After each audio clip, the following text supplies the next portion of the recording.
Nengamba naye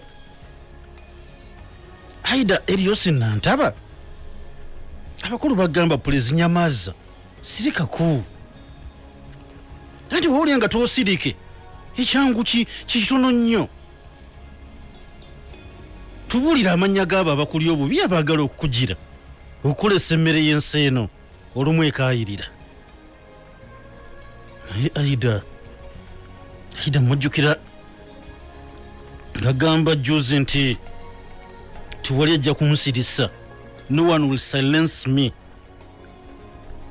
Prime Minister Nduguru Hakana Rugunda natukana mwita nange nti why tugine ensonga zino bwekibanga ddala oba jeno bwomanyidde ddala nti baagala kugira nziba ngamba amannya mbayite tutule waneno ku mmeza mbabuuze nti omwana w'omuntu mumwagaza ki Mama Kayunga. Aidah namwenyamu n'agamba Rugunda kyoyogerako tokimanyi. Naye Rugunda amugamba nti naye nkusaba kimu kyokka sirika bisigale sirika tugenda kulaba kuba ku kitukola. Aidah n'agamba no one will silence me. Tewali agenda kuleeta zipo agiteeke ku mumwa gwange buno bulamu bwange. Era oluvannyuma abagagga abamu bagenda okulaba omwana ono yeeremye ne bamusabayo ekintu kimu bw'oba owulira nga nnyabo toosirikeko kati tuyambe bw'omanyidde ddala nti baagala okuggyawo obulamu bwo boogere nakyo kimanyike. Naye oli awo oli mu kulabisa sisitimu yaffe okulaga nti erimu bamafiya era erimu abatemu erimu abatujju naye toboogera tukoye oluyimba please. Bwe kibanga gye bali nga General Kalule yayagala okuggyawo mwogere erinnya ekyo nakyo kiggwe. Nantaba asiriikiriramuko bw'ati nga bw'anyeenya omutwe ayyamuko n'okugulu bw'ati ayinenge gyaganyaamu bw'ati nga n'alumamuko bw'ati nekulu nga buli agamba ano kibaliko kati tebakitegeera bano kibaliko tebakitegeera era mu kubanga tetukitegeera kakati Aidah Nantaba agamba ki ebikyasimbyeyo. Ayina omuntu gw'asinga okwesibako nga bajjeno amannya gaabwe si mangu gakwogera naye waliwo omuntu gwe yeesibako n'agamba nti oyo gwe basinga okubanga bakozesa. Mwami Kalangwa naye nno yeekolera erinnya era bw'ati agamba Kalangwa musajja munene era ayina abasajja abanene mu ggwanga lya Uganda lino. Bano abanene be twogerako bannamagye era bali ku ddala lya bwajjeno be bagezaako okuba nti bamuli emabega ne bino byonna by'olaba ne by'owulira eby'okunyaga ettaka ly'abantu si mu bitundu byokka eby'ekayunga naye bamukozesezza nnyo Kalangwa ne mu bitundu ebirala eby'eggwanga lya Uganda. Nze neetaaga obbabuulira waliwo b'ofiisa mu SFC Special Forces Command omu ku bo bamuyita Charity omulala bamuyita Akampulira. Bano ebiseera bibaddewo emabegaawo nga bagezaako okuba nti bannondoola era gye buvuddeko baatuuka n'okuzingako amaka gange. Olunaku lwali olwo bajja ne bazindukiriza ewange nga bayina abasirikale nga bakutte n'embwasi. Omusirikale omu ku bo yali ayambadde engoye za bulijjo era omusirikale ono yagenda n'atuukirira omu ku baliraanwa bange. Mu kutuukirira omu ku banneyiba bange n'abaako byamubuuza era byamubuuza omusirikale abuuza neyiba nti bano abasirikale bonna bano awali ewa Aidah nga balina emmundu kiki baagala ewa Aidah. Era ono yategeeza neyiba nti kyonna kye kiri ne bwe banaaba muwadde abasirikale bameka oyo agenda kufa nga Andrew Felix Kaweesi naye bwe yafa.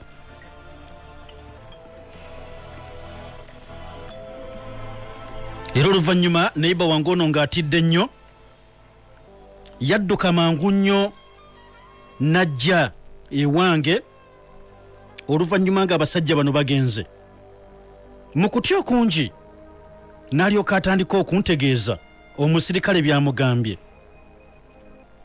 naye bamala okuntegeeza bino omusirikale bye yamugamba, nze n'abantu bange twamala wiiki zaali 2 nambirira, zaali sabbiiti 2 nga tweggalidde bweggalize mu nnyumba, nga tulaba abasajja bali sirias, obulamu baagala kubutwala. oluvannyuma nga akabanga kayiseewo katontono ku babodegaadi abampeebwa okuba nti bankuuma, bamuyita Tugume. abasajja abo bajja ne bamusikaasikanya, baamukuba bubi nnyo, era oluvannyuma nga bamusikambudde ne bamutulugunya. bino byonna nabitegeeza Mr. President ebyali bituuse ku bodegaadi wange, era muzeeyi Museveni yasitukiramu n'abibuuza Sabiti Muzeeyi, Deputy Inspector General Police. Mwai Museveni n'abuuza Sabiti nti bodegaadi wa Nantaba Tugume mwamutaddewa. nzijukira nga Sabiti ayanukula Muzeeyi n'amugamba nti Tugume oyo ayina bwe yabadde yenyigidde mu kuba abamu ku bantu e Kayunga eyo ku kyalo kye bayita Kirindi. era bw'ati Mr. President n'alyoka ŋŋamba nti oba olyawo ntwale abasajja baali 2 mbamutwalire. bano nno jjukira nti mu bo bano 2 mwe muli abaali bakubye Tugume. era oluvannyuma nategeera nti akampulira yali amaze okuba nga bano abaliiriddemu kye balina okuba nga boogera eri Mr. President. era oluvannyuma ne balyoka bagenda maaso n'okutegeeza nti Tugume yali agenda maaso n'okuba nga atumazeeko emirembe. wabula oluvannyuma omu ku bano yamala nakkiriza eri President nti ekyamazima bino byonna tusaba tusonyiwa, naye naffe si kwagala kwaffe, Tugume talina musango. twayagadde ebyo okubikola n'okumutulugunya nga twagala omutundirawo embeera emutiisa okuwangaala ne Aidah Nantaba asobole okuba nga ava ku lusegere lwa Nantaba. tulabe ekyokukola nga n'ekiruubirirwa ono nga senga abeera nvudde ku lusegere olwo balyoke bampe bodegaadi omulala, oba oliawo goba n'abamaze okugenda maaso n'okuba nga bategeeza ekyokukola. era wayita akabanga kaali katono nnyo. baleeta emmotoka ng'ejjuddeko abasirikale mu maka gange e Busega. abasirikale bano abaleetebwa baali bakulembeddwamu Akandiho, era bw'ati Akandiho yaŋŋamba mu maka gange e Busega nti yali alina ebiragiro okulaba nti babodegaadi bennina babanzijjako bampe babodegaadi abalala. naye ate kino Akandiho kye yaŋŋamba nawulira mu mutwe gwange nga tekikola, kubanga Mr. President Kaguta Museveni Yoweri yali amaze okulagira Sabiti Muzeeyi nti Tugume mu Muzeeyi ewa Nantaba gwe neetaaga ewa Nantaba.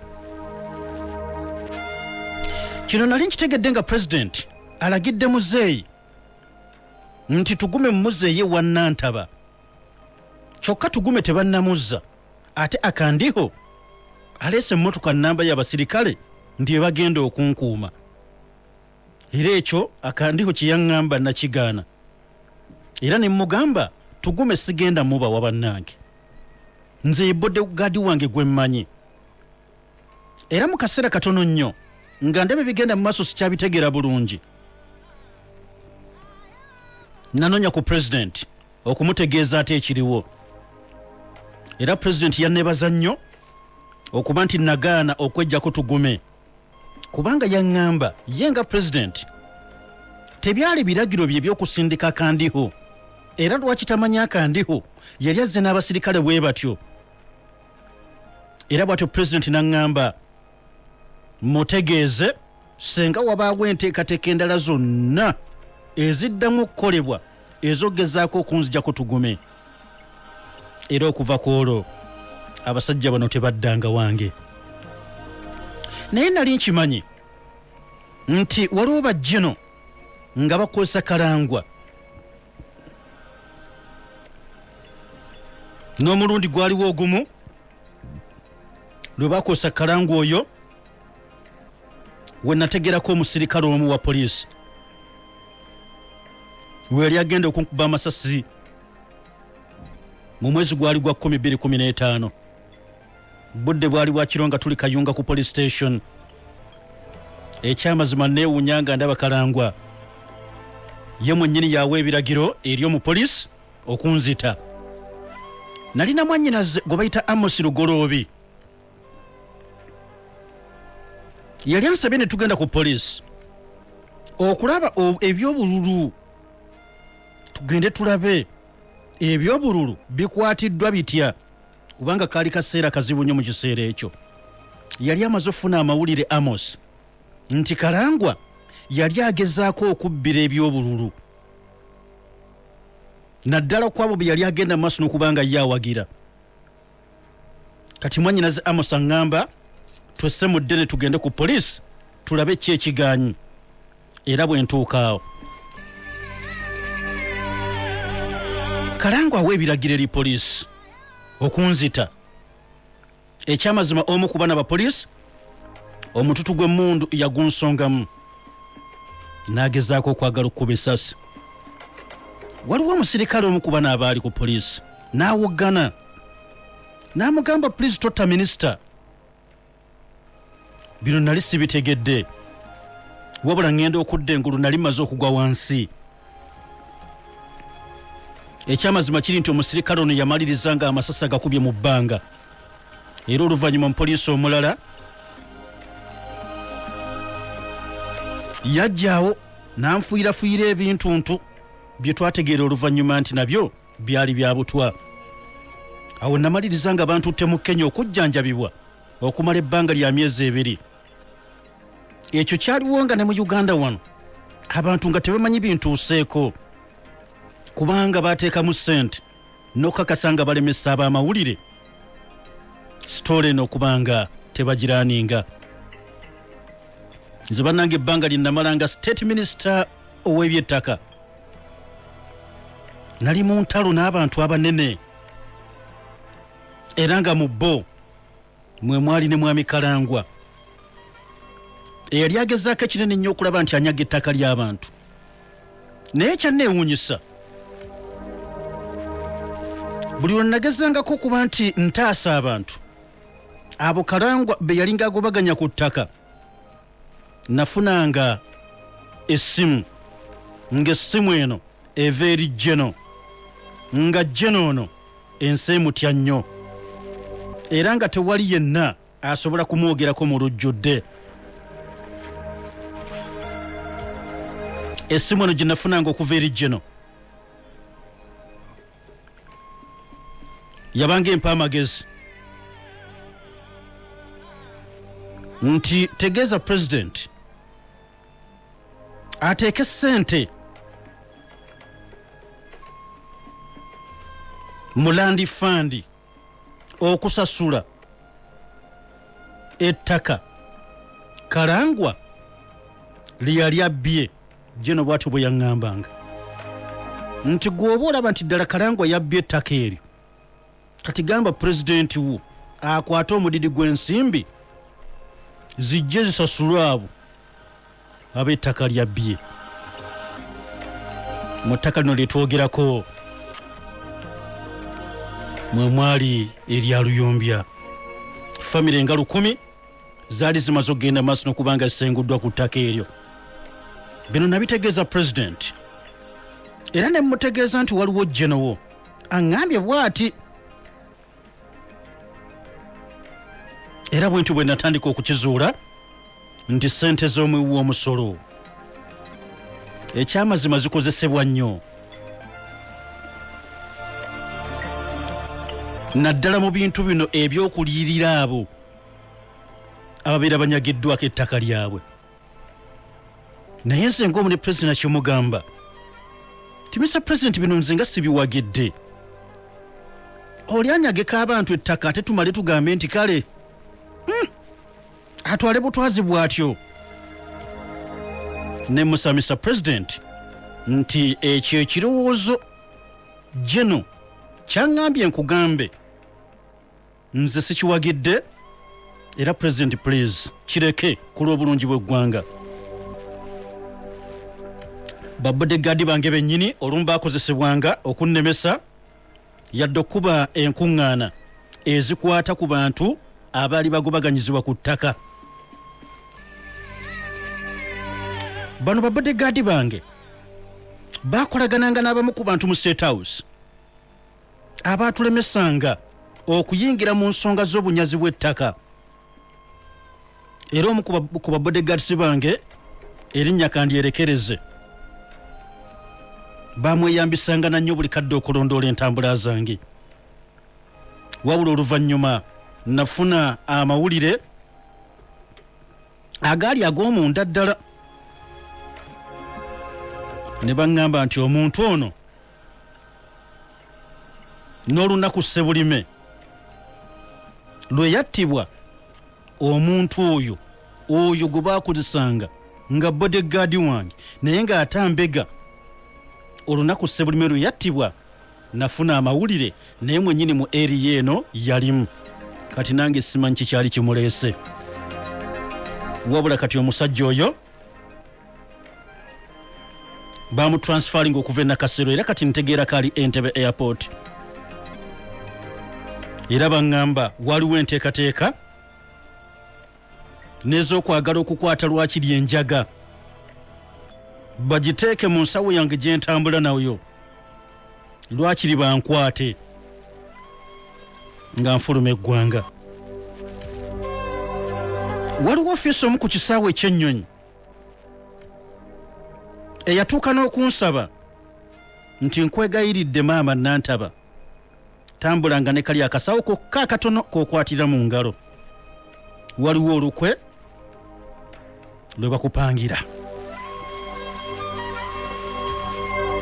Bwe ntyo bwe nasobola okubanga ntegeera nti bajje n'ab'amaanyi abaali bakolagana ne Kalangwa balina enteekateeka enzito gye ndi. Nange nkimanyi bantu bangi bafiiriddwa obulamu bwabwe mu bitundu by'e Kayunga eyo. Naye nga nange nkyewunye ne ŋŋamba Kalangwa ataggulwangako yadde musango gwonna. Bino we mbyogera nga bagamba nti nzanya ebyabufuzi. Naye kati bino byonna bye mbagambye ebyobufuzi bijjira mu luddawa. Ezo ensonga ezo nno eza Aidah Eriyosi Nantaba wamu ne Kalangwa. Ekyamazima bano oyinza okugamba nti batambulizibwako politics ow'ekitundu kino ekimanyiddwa nga Kayunga. Era ne bannabyabufuzi bangi nnyo abali mu bitundu bino.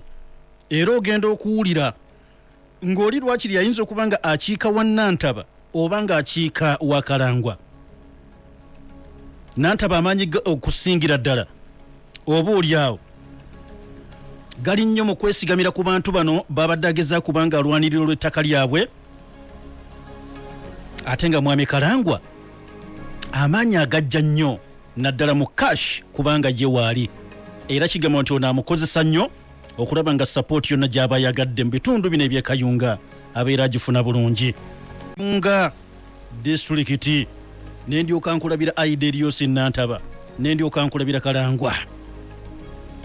Era buli kaseera wawuliranga tiya gas nga poliisi egira tiya gas not because Besigye yaliyo naye because Nantaba ndi Kalangwa. Anti nga abawagizi b'abana ababiri nabo nga batuuka n'okubanga beegwa mu malaka. Twagenda okumaliriza balangirira Kalangwa. Munnange bano biwanvu kasa bonna bali mu kintu tuboleke. Oye Aidah Nantaba ensonga zibusiwe zikyatambula naye akugamba nti nange kituufu nakkiriza n'ensala ku puleesa kubanga olumu bwe nasinkananga Mr President ne mutegeeza ebiriwo ne ku babedde bajjeno be yana Mr President naye engeri nemanya nti owaayi ebintu bino agenze nanywa karihamu yasinga